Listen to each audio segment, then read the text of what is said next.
ஆயிரக்கணக்கான ஏழை பிள்ளைகளை விடிவெள்ளி என்ற தொண்டு நிறுவனம் நடத்தி படிக்க வைக்கிறார்.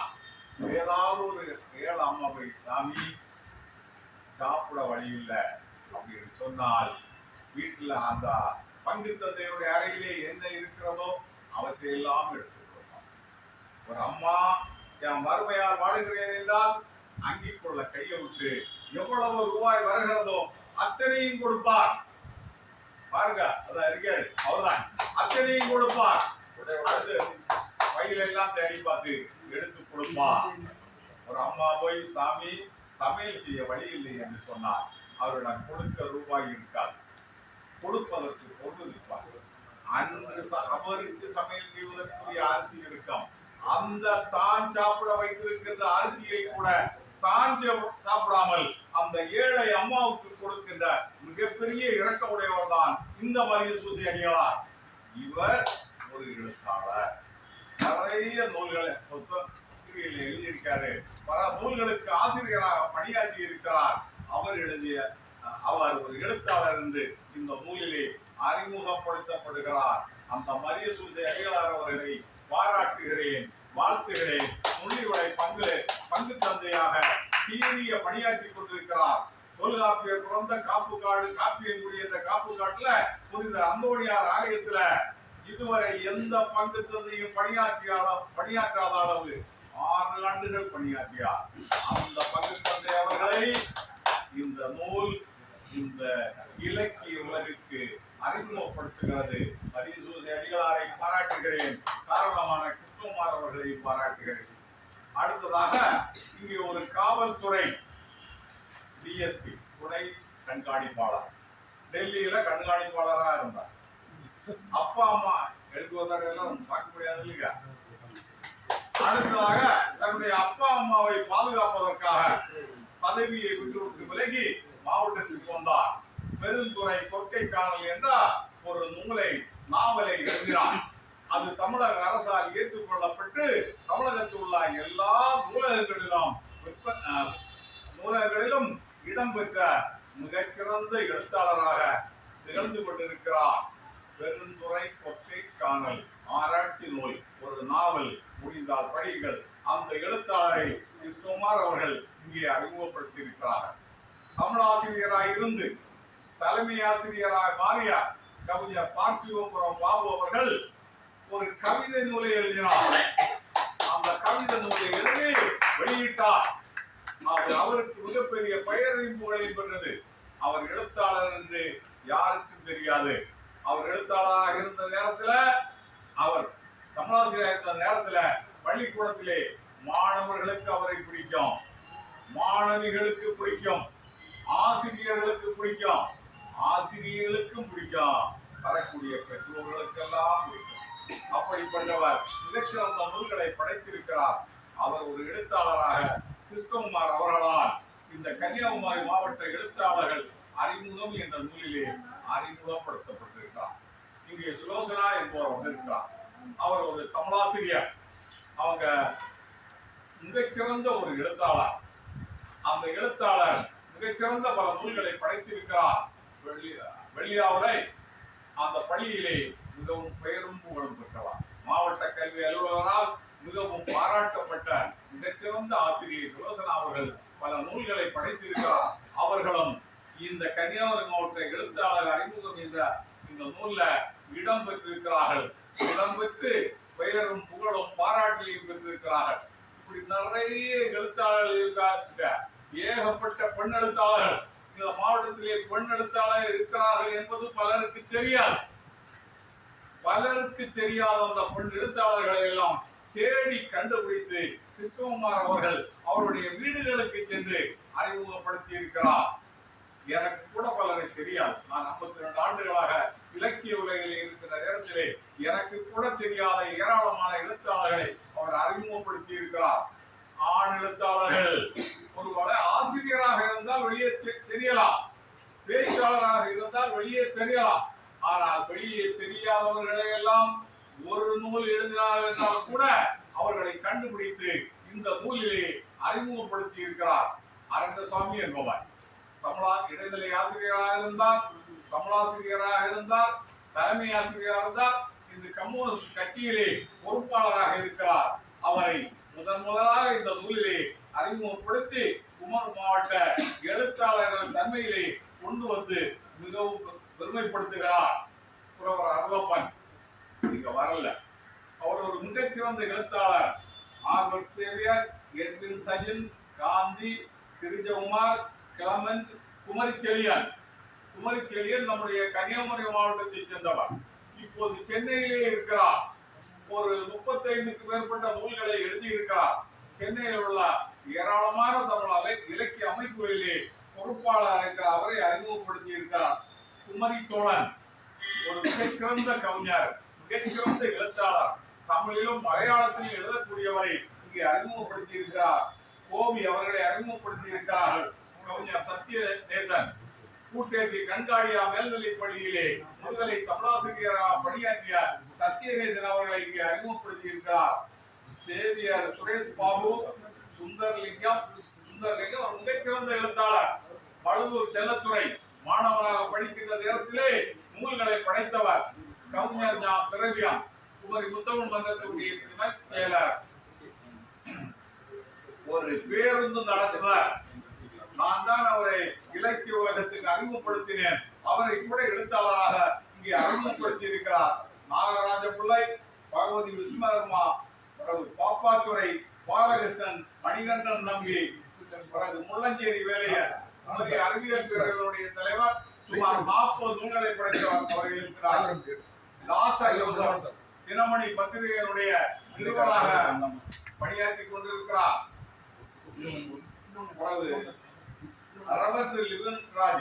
சிஎஸ்ஐ பேராயத்திலே போதகராக பணியாற்றுகின்றார்.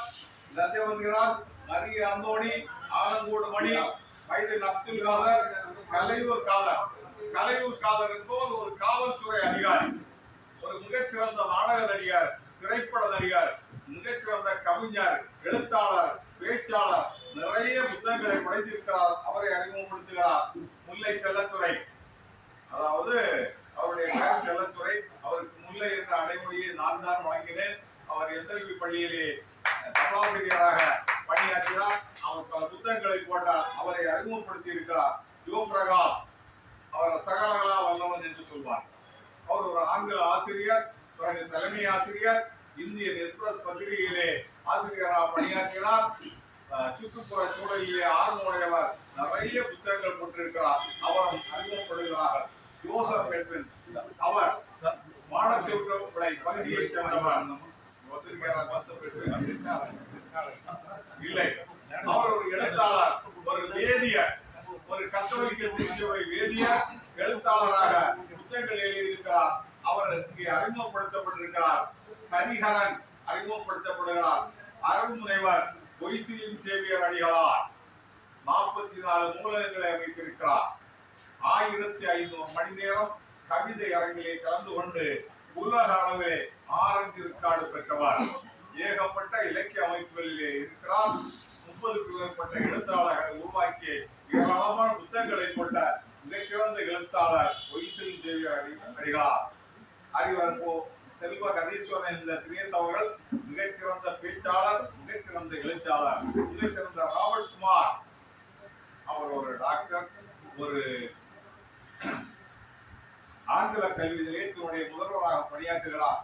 முனைவர் காமராஜ், லாபில் ராஜா, தீபம் பிலிப்போஸ் அவர்கள் ஒரு மிகச்சிறந்த நாடக நடிகர், மிகச்சிறந்த சினிமா நடிகர், டாக்டர் பட்டம் பெற்றவர். நிறைய புத்தகம் போட்டிருக்காரு. முனைவர் யோ தர்மராஜ் கேள்விப்பட்டிருக்கீங்களா? கிறிஸ்தவ கல்லூரியிலே, கிறிஸ்தவ மேல்நிலைப் பள்ளியிலே தமிழாசிரியராக பணியாற்றினார். கிறிஸ்தவ கல்லூரியிலே தமிழ்துறை பேராசிரியராக பணியாற்றினார். அவர் காணிக்கார பழங்குடி மக்களுடைய வாழ்க்கை வரலாறு என்ற ஒரு ஆய்வு நூலை வெளியிட்டார். அதனாலதான் டாக்டர் பட்டம் பெற்றார். அந்த ஆய்வு நூலை பயன்படுத்தி, அந்த ஆய்வு நூலை காப்பி அடிச்சு 15 பேருக்கு மேல டாக்டர் பட்டம் பெற்றார். அப்படிப்பட்ட மிகச்சிறந்த எழுத்தாளர் டாக்டர் தர்மராஜ் அவர்கள். ஏற்கனவே நான் அவரை பற்றி நிறைய சொல்லிட்டேன். மிகச்சிறந்த எழுத்தாளர், பேச்சாளர், செயல் வீரர், மக்கள் தொண்டர், ஏழை பங்காளர், கொடைவள்ளர். அவர் இருக்காரு. மணி தணிகை குமார் வந்திருக்காரா? மணி தனிகுமார் தானிலிங்கம் நாடாருடைய பெயர். தானிலிங்கம் நாடார் இந்த நாட்டு விடுதலைக்காக போராடிய விடுதலை போராட்ட மொழிப்போர் வீரர். அவருடைய பெயர் தான் மணி தனிகுமார். மிகச்சிறந்த கவிஞர், எழுத்தாளர். அவர் இங்கே அறிமுகப்படுத்துகிறார். கவிஞர் கு.கே. மணிமாறன் பூமணி என்றார். மிகச்சிறந்த தமிழாசிரியருடைய மகன்தான் மணிமாறன். சென்னையிலே என்ஜினியராக பணியாற்றி கொண்டிருக்கிறார். பல நூல்களை எழுதினார். இன்னும் நூல்களை எழுதி கொண்டிருக்கிறார். அவர் இங்கே அறிமுகப்படுத்திக் கொண்டிருக்கிறார். பெண் எழுத்தாளர் உமா கண்ணன் வந்திருக்கீங்களா? வரல. அவங்க சிவத்தொண்டர் சதாசிவன் அவருடைய மகள். மிகச்சிறந்த கவிஞர் சப்திகா. சப்திகா மிகச்சிறந்த எழுத்தாளர், ஒரு தமிழாசிரியர். சுலோசனா மாவட்ட கல்வி அதிகாரி அவர்களால் மிகச்சிறந்த தமிழாசிரியர் என்று புகழப்பட்டவர். எங்கள் குமரி மாவட்ட தமிழாசிரியர் கழகத்திலே நான் 17 ஆண்டுகள் மாவட்ட தலைவராக இருக்கின்ற நேரத்திலே எனக்கு பல்வேறு உதவிகள் புரிந்தவர். நான் 22 ஆண்டுகள் திருவம்பூர் வட்ட தமிழாசிரியர் கழக தலைவராக இருக்கின்ற நேரத்திலே எனக்கு பல உறுதுணை வேண்ட அவர்கள் மிகச்சிறந்த எழுத்தாளர் இருக்கிறார். அவர்கள் கோவாவுக்கு போனார்கள், கோவாவை பற்றி எழுதினார்கள். எனவே அவர்களை, சுலோசனா அவர்களை நீங்கள் கோவா சேர்த்து கொண்டு வந்தார் பால் கோவா என்று அதை புகழலாம். அந்த அளவுக்கு அருமையாக எழுதினார்கள். வை சுஜாமி அவர்கள், அவங்க கம்யூனிஸ்ட் கட்சியுடைய முழு நேர பணியாளராக பணியாற்றி கொண்டிருக்கிறார்கள். சங்கரி அவர்கள் நம்முடைய கன்னியாகுமரி மாவட்டத்தை சேர்ந்தவர். பெங்களூரில் பணியாற்றினார். தமிழ் கன்னடத்திலே புலமையுடையவர். நிறைய தமிழ் நூல்களை கன்னடத்திலே மொழிபெயர்த்தார். கன்னட நூல்களை தமிழ் மொழியிலே மொழிபெயர்த்தார். எனவே மிகச்சிறந்த மொழிபெயர்ப்பாளர் என்று தமிழக அரசுடைய விருதை பெற்றவர். அவர் எங்களுடைய குமரி புத்தக மன்றத்திலே உறுப்பினராகவும் இருக்கிறார். முனைவர் ஸ்ரீலஜா, டாக்டர் ஜோதினி ஆக 52 எழுத்தாளர்களை அறிமுகப்படுத்தி இருக்கிறார். எழுத்தாளர்களை பற்றி எல்லாம் சொன்னார். அவருடைய திறமையை சொன்னார். அவருடைய நூல்களை பற்றி பேசினார். நான் சில மணி நேரங்கள் உங்களுக்கு பொறுமை இருந்தால் வீட்டுக்கு போக முடியாது, மழை நேரம். ஆகையினால கிருஷ்ணகுமார் அவர்களே, நீங்க இது போன்ற ஏராளமான நூல்களை படைத்து சமூகம் நல்வலத்துக்கு தொண்டு செய்ய வேண்டும் என்று உங்களை வாழ்த்திக் கொண்டு நம்முடைய இங்கே அமர்ந்திருக்கின்ற ஐயா ஐயா டாக்டர் சேவராஜ் அவர்களுடைய 120வது பிறந்த நாள் விழா நடைபெறுகின்ற நேரத்துல நீங்க 5 புத்தகங்களை வெளியிட வேண்டும். அப்படி உங்களுடைய 120ஆம் பிறந்த நாள் விழாவிலே நாங்கள் எல்லாம் வருவோம். அதற்கு எங்களுக்கு நீண்ட ஆய்வுரை இறைவன் தர வேண்டும் என்று கேட்டுக்கொண்டு இங்கே இருக்கின்ற அனைவரும் அடையறப்பறையா அறிவி 50,000 உள்ள ஒளி வாழ்க வாழ்க என்று வாழ்த்திக் கொண்டு வாய்ப்புக்கு நன்றி உரை அமைகிறேன். வாழ்க.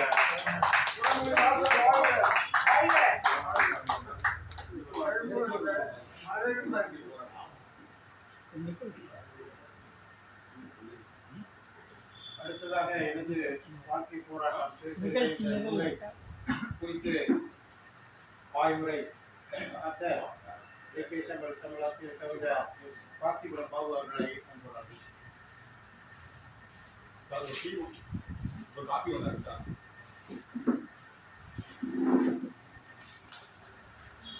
இந்த அவையிலே தலைமை பொறுப்பேற்றிருக்கின்ற துணைவர் சாம்ராஜ் அவர்களே, சிறப்பு விருந்தாக இருக்கின்ற உரையாசிரியர் என்னை இலக்கிய உலகத்திற்கு அறிமுகப்படுத்திய என்னுடைய இலக்கிய ஆசான் உளமொழியாளர்களே, இந்த தொல்காப்பியர் கழகத்தின் செயலாளராக பணியாற்றிய காவல்துறையினுடைய ஓய்வு பெற்ற கண்காணிப்பாளர்கள் திரு வின்சென்ட் அவர்கள், அதை போன்று வகு தந்தை அவர்களே, எங்களோடு குமரி புத்தக மன்றத்திலும் அதே போன்று தொல்காப்பியர் கழகத்தில் செயல்பட்டுக் கொண்டிருக்கக்கூடிய புதுதில்லியிலே காவல்துறையிலே கண்காணிப்பாளராக பணியாற்றி ஓய்வு பெற்ற திரு ஹரிகிருஷ்ணன் அவர்களே, மேலும் இந்த தருணத்திலே வானொலி நிலையத்தின் பணியாற்றி ஓய்வு பெற்றிருக்கின்ற திரு முகாமில் ஐயா அவர்களே, நான் 95 காலகட்டத்திலே குமரி மாவட்டத்திற்கு வானொலியாகி வந்தபோது எனக்கு முதன்முதலாக வானொலியிலே பேசுவதற்கு இலக்கிய சோலையில பேசுவதற்கு வாய்ப்பளித்த எனக்கு உறுதுணையாக இருந்த திரு நீலகண்டன் அவர்களே, இந்த அவையிலே வீட்டிருக்கின்ற அறிஞர் பெருமக்களே, என்னுடைய இடைத்தால் திருத்தும் பணியிலே என்னோடு பணியாற்றிய ஆசிரியர் திரு ரோஷன் அவர்களே, மற்றும் இந்த நூலை ஒருங்கிணைத்து வெளியிட்டிருக்கக்கூடிய எழுத்தாளர் கிருஷ்ணகுமார் அவர்களே, உங்கள் அத்துணை பேருக்கும் அடியேனின் வணக்கத்தை மாலை வணக்கத்தை தெரிவித்துக் கொண்டு, எனக்கு இங்கு அளிக்கப்பட்டிருக்கக்கூடிய கடமை என்னவென்று சொன்னால், எனது வாழ்க்கை போராட்டம் என்று ஒரு சிவசேனை அவர்கள் சாம்ராஜ் அவர்கள் எழுதியுள்ளார்கள். அதே போன்று கிருஷ்ணகுமார் அவர்களும் எனது வாழ்க்கை போராட்டம் என்று சொல்லக்கூடிய அந்த நூலை எழுதியிருக்கிறார்கள். இந்த நூலிலே பார்க்கின்ற போது போராட்டம் என்பது வாழ்க்கை, வாழ்க்கையே போராட்டம். அவருடைய சிந்தனை அப்படித்தான் இருக்கிறது. வாழ்க்கையே போராட்டமாகி விட்டதாக சொல்லுகிறார்கள். ஆனால் அந்த வாழ்க்கை என்பது போராட்டம் தான். பல நிலைகளை கடந்து வந்திருக்கிறார்கள். அவருடைய அந்த நூலிலே நாம் பார்க்கின்ற போது அவர் சொல்லுகிறார், முதலிலே அந்த கல்வி பெறுதலிலே ஒரு போராட்டம், தொழில் பார்ப்பதிலே ஒரு போராட்டம், அந்த தன்னுடைய வாகனம் வாங்க வேண்டும் என்று சொல்லுகின்ற ஒரு போராட்டம், அதன் பின்னால் வேலை தேடுதல் போராட்டம், அதன் பின்பு அவர் இன்னொரு வார்த்தை சொல்லுகிறார், எனக்கு திருமணமே ஒரு போராட்டமாகிவிட்டது.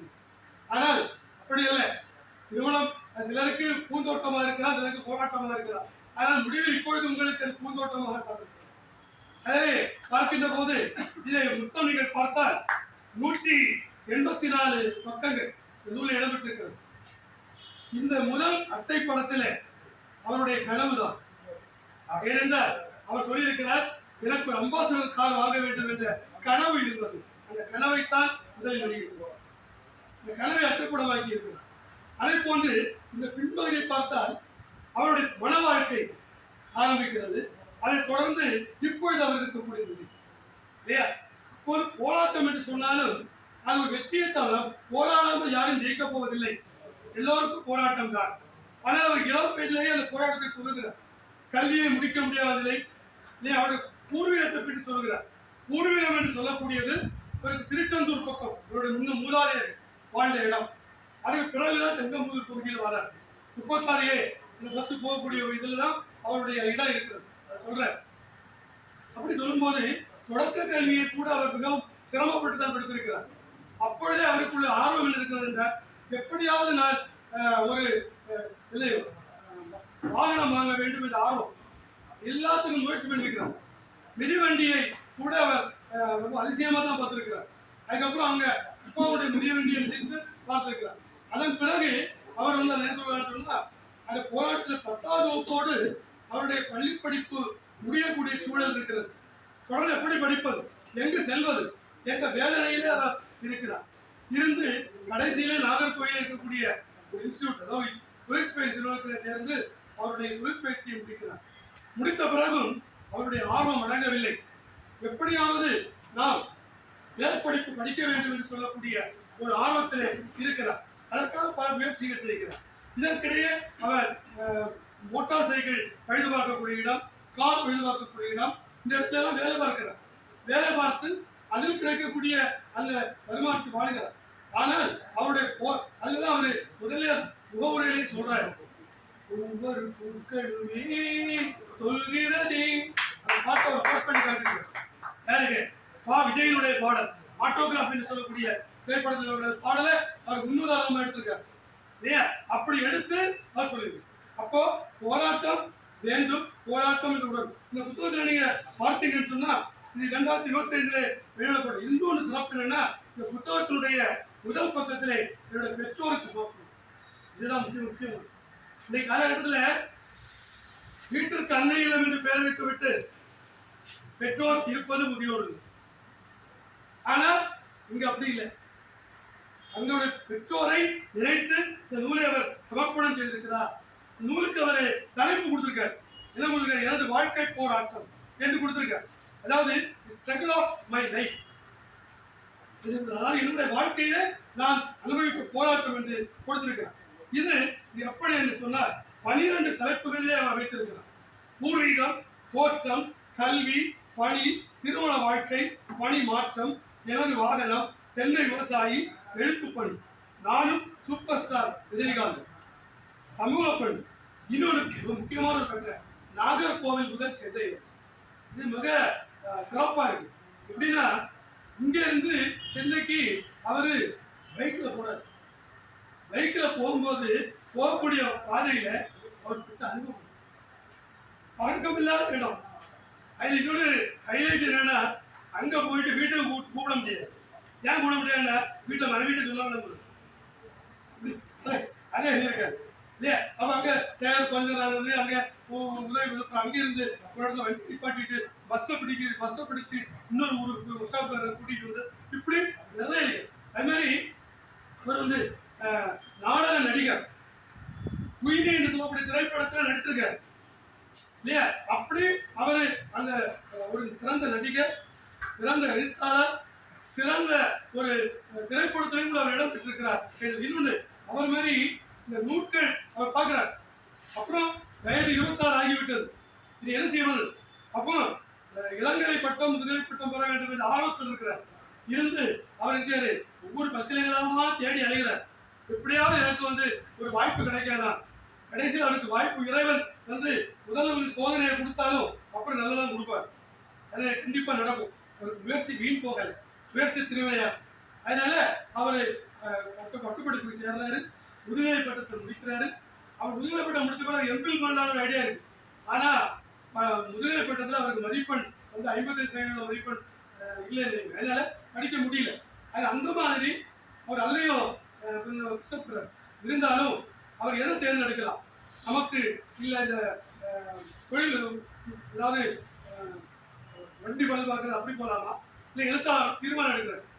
எழுத்துல எப்படியாவது எழுத்துல பண்ணி எப்படி எழுதலாம் கிட்டத்தட்ட 31 ரூபாய் வெளியிட்டு. நான் வந்து இந்த மாவட்டத்துல 95 2016 வரை நம்ம மாவட்டத்தில் இருந்தேன். அதுக்கப்புறமே வேதுரை தலைமை ஆசிரியராக 2017 ராமநாதபுரம் மாவட்டத்துக்கு போனேன். திருப்பி 6 வருஷமா இடைவெளி. அதுக்கப்புறம் நான் வந்தேன். என்னுடைய இலக்கிய ஆசன் அவர்கள், உளமொழி அவர்கள் கிருஷ்ணகுமாரோட அறிமுகப்படுத்தி அப்படி நாங்கள் எல்லாம் என்னை வந்து தமிழ்நாட்டு சாதனையாளர் என்ற ஒரு புத்தகத்தில் இடம்பெற்று வைத்திருக்கிறார். இப்பொழுது எழுத்தாளர்கள் புத்தகத்தை வெளியிட்டிருக்கிறார். அப்போது அவரு என்னன்னு சொல்லி எல்லாரையுமே யாரெல்லாம் மறைக்கப்பட்டிருக்கிறார்கள், யாரெல்லாம் மறக்கப்பட்டிருக்கிறார்கள் என்பதையெல்லாம் அவரு பின்பற்றி கொண்டிருக்கிறார். சொன்னா ஒரு மிகப்பெரிய சாதனை தான் இல்லையா? அவரே ஒரு சாதனை. சுயசரிதை சத்திய சோதனைன்னு சொல்லக்கூடியது மகாத்மா காந்தியினுடைய சுயசரிதை, வாழ்க்கை போராட்டம், வாழ்க்கை அனுபவிச்ச சங்க எல்லாம் துன்பமானாலும் இன்பமானாலும் இல்லலாம் இல்லையா? அது மாதிரி அவர் தொடர் திறந்த மனதோடு பேசுகிறது. இதுல வந்து ஒரு மறைவை அவர் சொல்லல. அவர் சொல்ல வாழ்முறையா பேராமுறையா அப்படின்னு ஒரு தீர்மானத்தை எடுக்கிறார். அப்ப அவருக்கு அங்க வழிகாட்டுறது பேராமுறை தான். நம்ம சொல்றோம் இல்லையா, வாழ்முறையை விட வேளாண்முறை தான் வெல்லும். இன்னொரு சிறப்பு என்னடா, இதுல நம்ம எல்லாம் சேர்த்துக்க மாட்டோம். சின்ன குழந்தையோட போட்டோ நம்மகிட்ட இருக்காது. ஆனா அவரு சின்ன பிள்ளையா இருக்கக்கூடிய அளவுல இருந்து உள்ள போட்டோஸ் கம்ப்ளீட்டா இதுல ரெக்கார்ட் பண்ணிருக்கு. அதாவது அவர் அந்த சின்ன பிள்ளையா இருக்கு, இந்த போட்டோல ஆரம்பிச்சிருக்கு. அப்படி ஆரம்பிச்சு அவளோட பள்ளி பருவத்தில் உள்ள போட்டோ எல்லாமே ஆகும். அதனால இன்னொரு சொல்றாரு, ஒரு சொத்து, குடும்ப சொத்துக்கார ஒரு போராட்டம். அதோட எனக்கு எது எடுத்தாலும் போராட்டம் தான் அப்படின்னு சொல்றாரு. போராட்டமாவே இருந்தாலும் அது உங்கள் இது மாதிரி அவர் வந்து இது மட்டும் சமுதாயத்திற்காக ஒரு நூலக சந்தை அமைக்க வேண்டும். சரி, இந்த பகுதி பஸ் ஸ்டாண்ட் பக்கத்துல நூலக சந்தை அமைக்க வேண்டும் சொல்லிட்டு அதுக்கு நம்ம நம்முடைய கலெக்டருக்கு அதை குறிப்பிட்டிருக்க. அது மாதிரி இன்னொன்று பெரிய சிறப்பு என்னன்னா, முதல் உறுப்பு தானம் பண்ணிடுங்க, முழு உடம்பு தானம் பண்ணிடுங்க. அதுக்கு நம்ம அவர் போய் சொல்ல, ஏன்னா அதுக்கான சர்டிபிகேட் போட்டு அதனால ஆதாரத்தோடு இந்த நூல் எழுதப்பட்டது. அவர் என்னென்ன சொல்ல நினைக்கிறாரோ, என்னென்ன சொன்னாரோ, இதுல அவருக்கு ரொம்ப பிடித்தமான பைக் தான் ஸ்ப்ளெண்டர் பைக். அதாவது சொல்ற ரொம்ப பிடித்தமான பைக் அப்படின்னு சொல்ற. அப்போ அந்த மாதிரி இனி பாத்தீங்கன்னு சொன்னா இவர் மூல இதுல சொல்லியிருக்காரு, எத்தனை கண்காட்சி எடுத்திருக்கிறேன், கிட்டத்தட்ட 240 மேல கண்காட்சி. அதையும் எந்த ஆண்டு, எத்தனை நாள், என்ன இடத்துல அப்படின்னு சொல்லியிருக்காரு. அது மாதிரி தான் வெளியிட்ட நூல்கள் இனி தன்னுடைய நண்பர்களை வளர்க்கும்.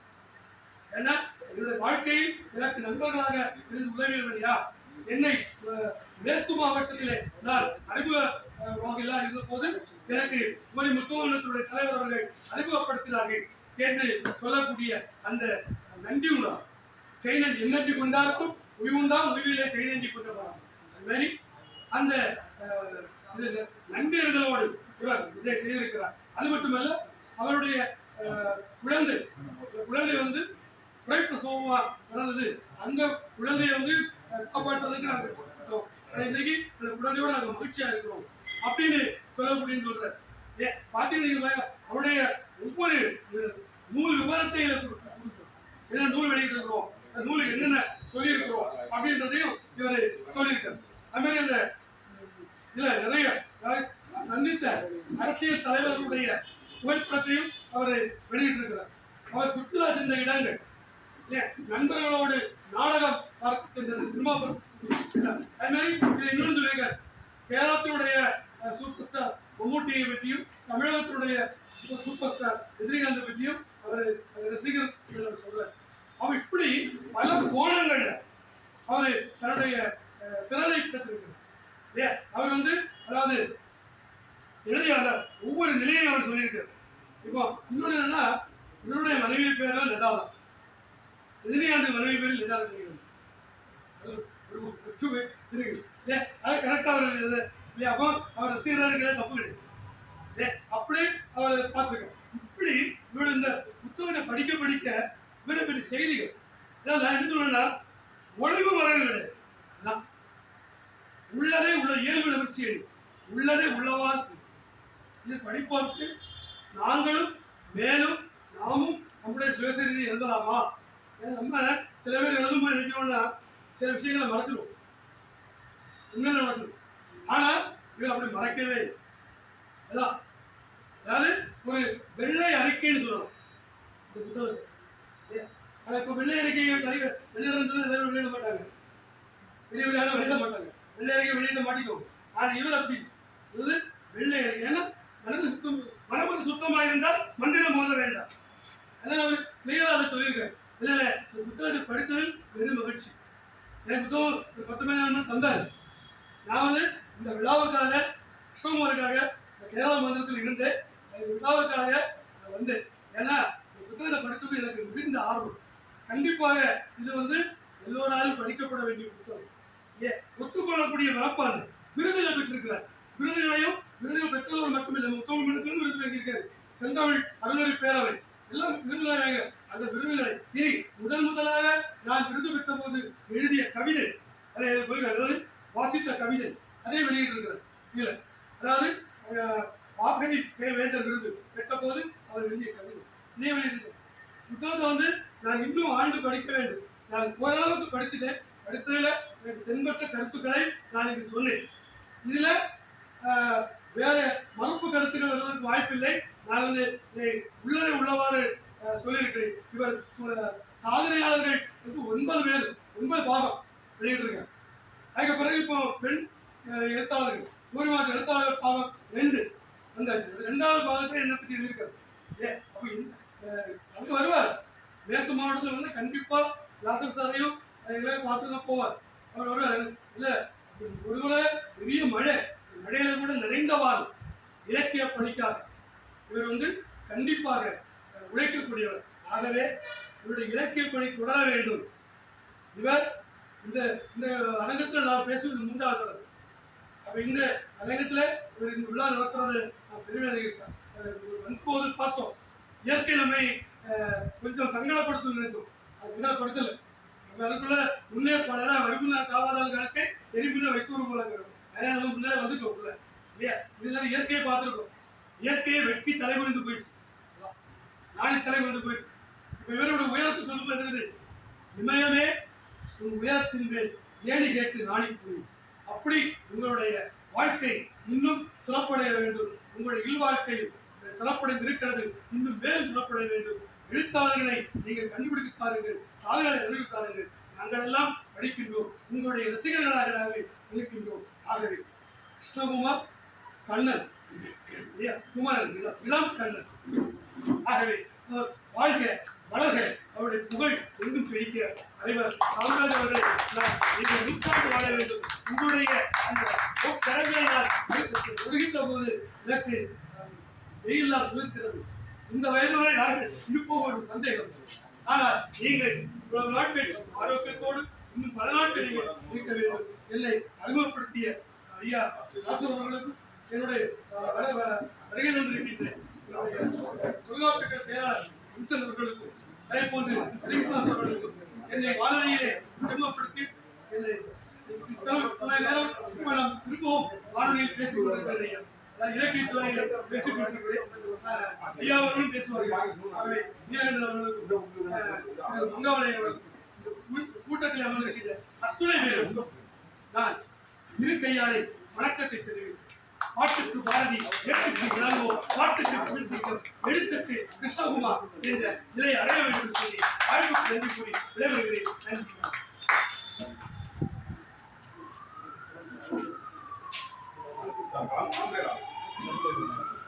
அப்ப நில்லுங்க. இது உங்களுக்கு புக்கு சரி சார். சார் புக்கு சரி.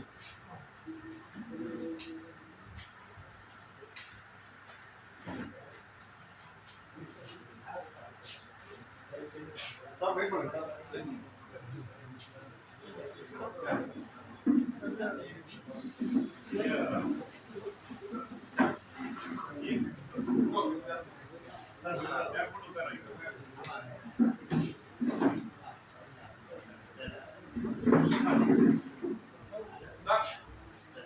சார் கூடுங்க சார். சர்டிஃபிகேட் வாங்கிக்கோங்க.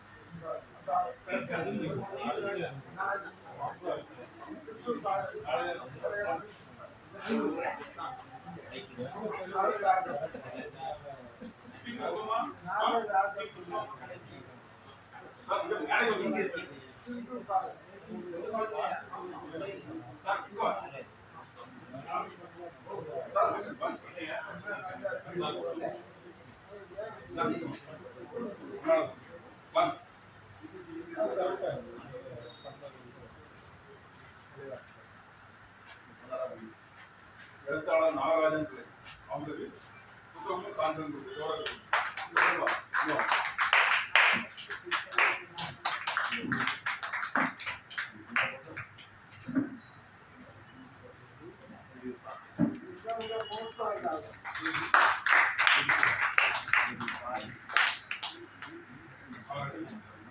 அதான் ரெண்டு சைடு ஒண்ணு என்னன்னா ஸ்கேன் பண்ணி விருது ஏதாவது அனுப்பது வசதியா இருக்கும். ஒண்ணு வந்து வீட்டுல தொங்க போட்டோ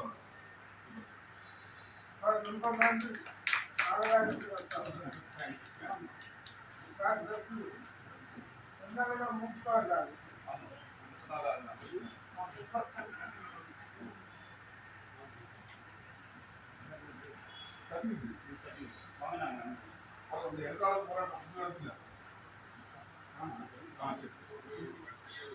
உங்களுக்கு பேட்டி பதிவு பண்ணு. உங்களுக்கு வீட்டுல பேட்டி எடுக்க உங்களுக்கு சரி ஓகே.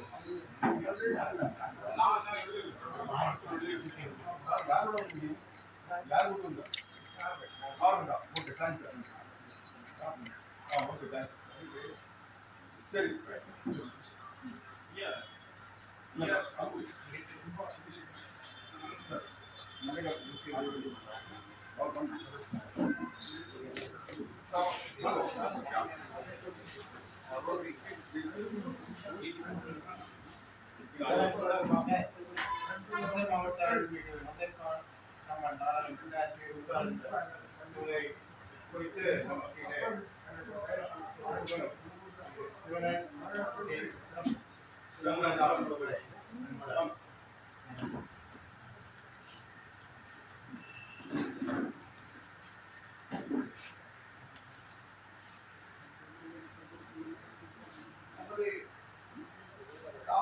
ஐயாவுடைய விழாவை புதிதாக நடத்தி அவர் கருத்து பரிமாறையாக ஆபரணங்களாக அனைவரையும் வருக வருக என வரவேற்று இந்த விழாவின் கதாநாயகன் சாம்ராஜ் ஐயா பல புதிய சாம்ராஜ்யங்களை நம்ம அனைவரும் உண்டு பண்ணணும் என்பதற்காக ஒரு எடுத்துக்காட்டாக அவர் நமக்கு விளம்பிக்க கொண்டிருக்கிறார்.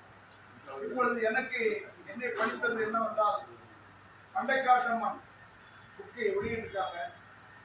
இந்த புக்கை யார் வெளியிட்டிருக்காருனாக்க பாலகிருஷ்ணன் ஐயாவே ஈன்ற உழுதல் கெடுநோக்கும் தன் மகனை சான்றோனரை கேட்ட தாய் பகவதி சிவலிங்க நாடார் இவர்களின் தவ புதல்வர் பாலகிருஷ்ணன் அவர் மண்டைக்காட்டம்மா புஸ்தகத்தை எழுதியிருக்காங்க.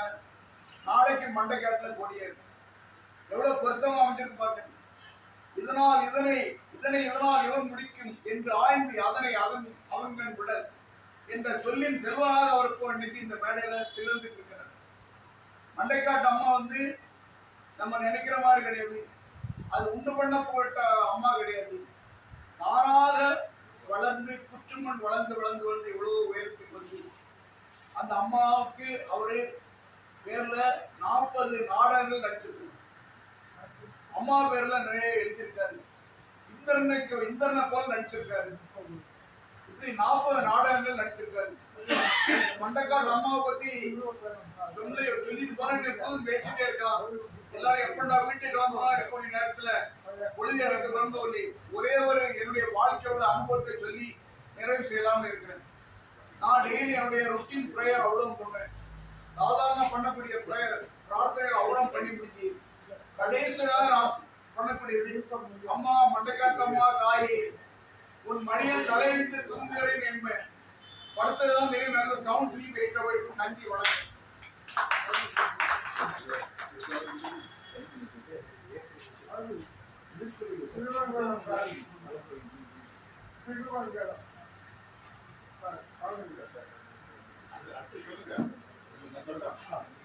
அடுத்து எழுத்தாளர்களுக்கு சான்றிதழ் வழங்கி கௌரவிப்பட நேரம். இதுல முக்கியமா என்னன்னா என்னுடைய புத்தகத்துல முதல் சாதனாளர் அது மாதிரி எழுத்தாளராக முதல் ஆர்வமாக நம்ம ஐடி சொல்றது ஆனந்த் 19 புத்தகங்களுக்கு எழுதிருக்காங்க. ஃபர்ஸ்ட் அவங்க கௌரவம் பண்ணிட்டு இந்த புத்தகங்களை திறமைகள் கௌரவிக்கலாம் முடியும்.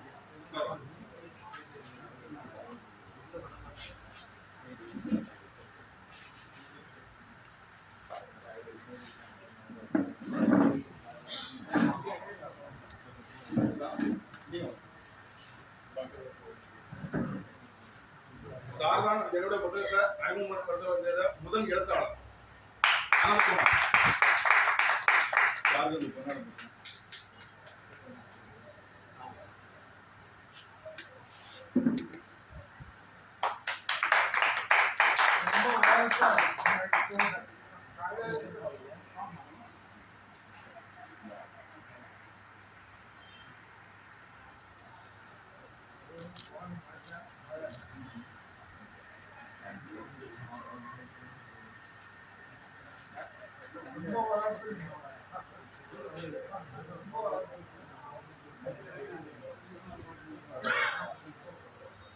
அடுத்து நான் அழகிருஷ்ணதாஸ்.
விஜயகுமார்.